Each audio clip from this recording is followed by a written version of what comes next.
Hello and welcome. Today I am Victoria Docks and we're going to find out about the SS Robin by talking to the volunteers and also the manager while having a look around. Richard. Hello Richard. Hello. How are you today? Not bad. So what is the SS Robin? SS Robin is the last complete steam-driven cargo carrying ship left anywhere in the world. It's really important to life, which is the only one left. Alright, so do you want to show us some of the bits from the Robin? Absolutely. Alright, let's go then. I am here with the manager, Richard. So Richard, which is your favourite part from the ship? Well, this little collection of objects have come from the ship, and I suppose my favourite item is the engine room telegraph. Oh, and why is that? Well, before telephones came into play, the only way to send a signal to the engineers in the engine room to tell them to start and stop the ship was by sending a signal on the telegraph. And by moving this handle, you could send a control message down to the man at the other end, and his dial would move around, and that would tell him to start and stop the engines. Oh, that's very interesting. Do you mind taking us through some of these other bits that are also on show as well, please? Okay, well, when the ship was going at night, you have to carry lamps. So this is a starboard light, and we'll be showing a green light coming out through the glass with an oil lamp inside, and there'll be a red one on the other side of the ship. So if another ship saw you at night time, they could tell which direction you were travelling towards you or away. All made of copper. This is a block. So to launch the ship's lifeboats, you have to pull ropes which pull these blocks up and down, and then the hook is used to lift the lifeboat over the side of the boat. It's made of wood and metal. And what about this bit here? Because I can see it all wrapped up and everything. Right, well the Robin is powered by a steam engine, so the whole ship and engine date from 1890, and even then they thought that the engine could break down, so it carries spare parts. So this is a bolt, still covered in its original protective layer of wax paper to stop it going rusty. So if a bolt broke on the engine, they'd keep that in the cupboard and they could install it and fit it. And I'm guessing this is a tool of some sort. Am I right? Yes, that is. Now, in the days before electricity, if you wanted to drill a hole in a piece of metal, you'd have to do it by hand. This is called a ratchet drill. So you'd put the drill in this end, just like a normal drill that you can buy in a DIY store, and you then ratchet it by hand to drill the hole through the metal and have a clamp that goes behind you. Take you a very long time. And what about these other bits here? Well, for the lifeboat, we've got a rollock, which is where you put the oars in to row. So that would just go into the sides of the boat. There'd be 2 of those, or 4. The decks on the SS Robin, some of them are made of wood, and the gaps between the wood, we have to caulk. We put in a layer of tar and rope, and that stops the rainwater going down the gaps in between and running into the cabins underneath. You get a wet bed. So the idea is you'd use a chisel, a caulking chisel, to squash the rope down. You'd thump that with a hammer, and then you'd pour pitch or tar in the gap above. That would make a watertight seal. And finally, we've got a thimble. And that is, we've got, on the Robin has got masts, which would have carried sail when she was first built. And to stop the masts moving around in the wind, we've got wire ropes that come down to the deck. And you wrap the wire rope around these, and then you can put a big clamp on there to keep the wire ropes tight to stop the mast moving. Oh, that's really good. Do you want to show us around the boat now, then? Absolutely. All right, then. Good afternoon, everyone. Welcome to the tour of the SS Robin. Before we proceed onto the jetty, just want to give you a quick safety brief because the area is full of trip hazards. We're also going to be on water, so please keep together, stay away from the edges, watch out for ropes, bits of metal and overhead obstructions. But now we'll go on board and have a look around the boat. As we do our tour of the SS Robin today, we'll stop at various points to allow people to take photographs, and this is quite a popular location where you can see the scale of the ship. Now obviously she's mounted on a pontoon now, but would originally have been in the water. We're here in the Royal Victoria Docks in East London, and we're only half a mile away from the Orchard shipyard where she was built down at the bottom of the River Lee. She was built in 1890 and spent the first few years of her service in and around the UK waters before she then moved to Spain, where she then continued to ply her trade until the 1970s. As we move around the ship, we'll look at some of the architecture of the steel work, we'll look at where the crew lived, we'll look at where the crew worked as well, and we'll also see how what was, for the time, quite an innovative bit of technology actually worked. She is a steamship, so designed to run and operate using a steam engine, and we'll have a look at the engine room. We'll also have a look at where the crew quarters were. We are at the bow of the Robin, and it gives us the opportunity of actually seeing up close the metalwork that went into her construction. As you can see, it's plates that are riveted together using hot rivets. And the Thames Iron Works, which is where she was built down at the bottom of the River Lee, is where the origins of the West Ham Football Club come from.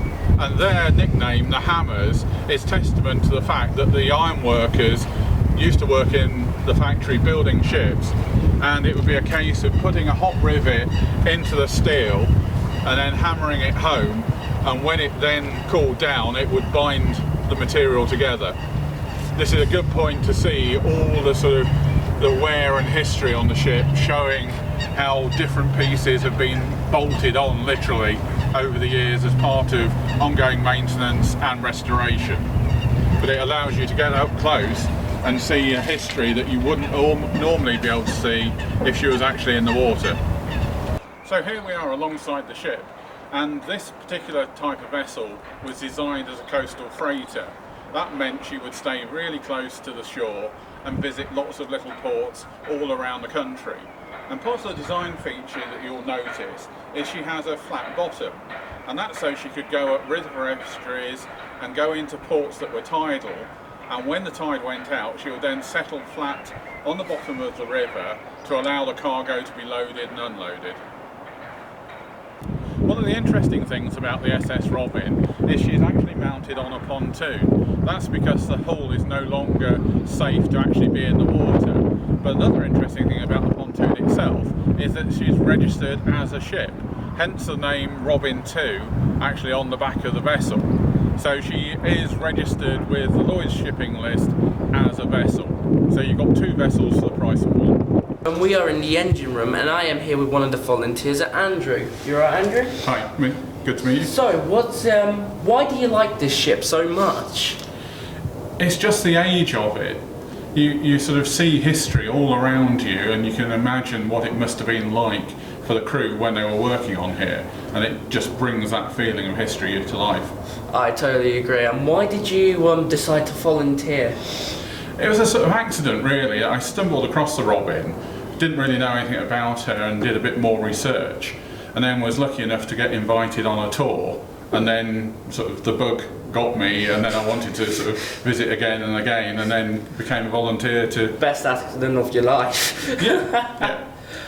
And why do you choose to work here all the time when you get the chance, obviously?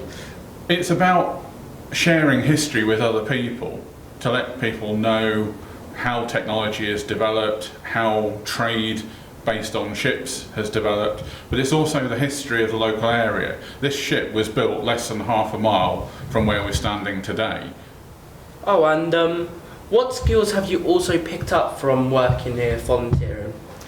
I think the main thing is a better understanding and appreciation about history. I sort of was interested in things but didn't necessarily understand how history is so interconnected. Oh, alright, thank you, and hope you haven't. Yeah, thank you, Andrew. Okay. Now we are going to talk to the next volunteer. Yo.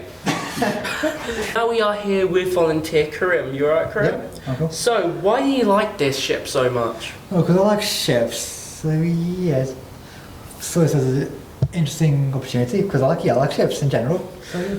Oh, that's interesting. Why did you choose to volunteer? Ooh, I choose to volunteer because I was looking. Job centre forced me to look for a job. Well, in jobs, so looked online for voluntary work and found this and thought, okay, the SS Robin sounds interesting. Yeah, and the rest is, you could say the rest is history. So, And why do you choose to get involved? just because it makes a change from what I normally do. What is And- that you usually do then? Other than having to put up with me every week. Ooh, What skills do you pick up from volunteering here? I would say be more confident to talk to people. Yeah. Let's be honest, especially on tours. Is that? Yeah, because it's interactive with the Yeah. public as well. Yeah. Isn't it? Thank you, Karim. Okay. Hello again, Richard. Hello. So, what is the what past restorations have been done to the ship? Well, it's been quite a lot. Since the ship was brought back from Spain in 1975, she's been on the slipway twice, and because originally she was still in the water, so they had to take her out of the water, cut out some of the bad hull plating and put new pieces in so she could continue to float safely. She's been painted probably 6 or 7 times completely from top to bottom. She's had her mast replaced. She's had some of the engine restored. She's had repairs to her decks. For quite a long time she's been well looked after. And what is the trust and responsibilities? The trust it's a charity, so the charitable aims of the SS Robin Trust are to look after the ship and preserve her forever for future generations and for people now to come and visit. So it's an educational maritime heritage resource. That's nice to hear. And what are the future plans for the SS Robin? If we can get the funding together, we want to do 2 things. We need to find a new home for the ship where we can set her up so that the public can get on board and on and off easily.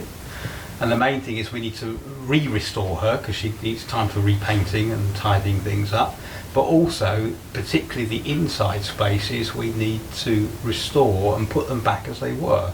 So the crew accommodation, we want to put beds in and lights and put tables with things on so that when you come on board you can see what the ship was like when it was in service. The engine, the steam engine, we'd like to get working again, and and you've had to visit all parts of the boat and see what it was like when she was at sea. Well, I hope I am around to see that when it happens. Nice talking to you, Richard. Thank you very much. And that's it. After having a tour of the SS Robin, which I have enjoyed, we have learned a lot about its past, its present, and hopefully there will be a future for this ship. I am Adam Wade. This has been the tour of the SS Robin. I hope you all liked it. Goodbye.